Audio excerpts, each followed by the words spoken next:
मेथीचा पराठा बनवण्यासाठी मेथी निवडून घेतलेली आहे आणि धुवून घेतलेली आहे। मिक्सरच्या भांड्यात आलं, लसूण, मिरची आणि मेथीची पानं घालून हे वाटून घ्यायचं आहे।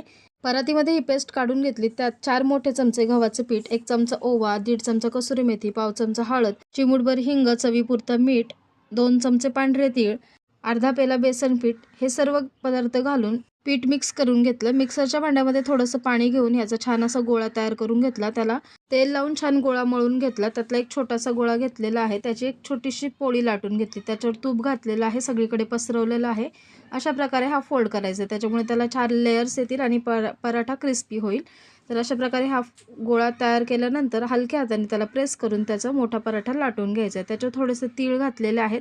पराठा दोन्ही बाजूने मस्त भरपूर तूप लावून खरपूस असा भाजून घ्यायचा, उलटण्याच्या मदतीने प्रेस करून भाजून घ्यायचा आहे। दही किंवा शेजवान चटणी सोबत एन्जॉय करा। चला आता पटापट चॅनलला सबस्क्राईब करून सपोर्ट देखील करा।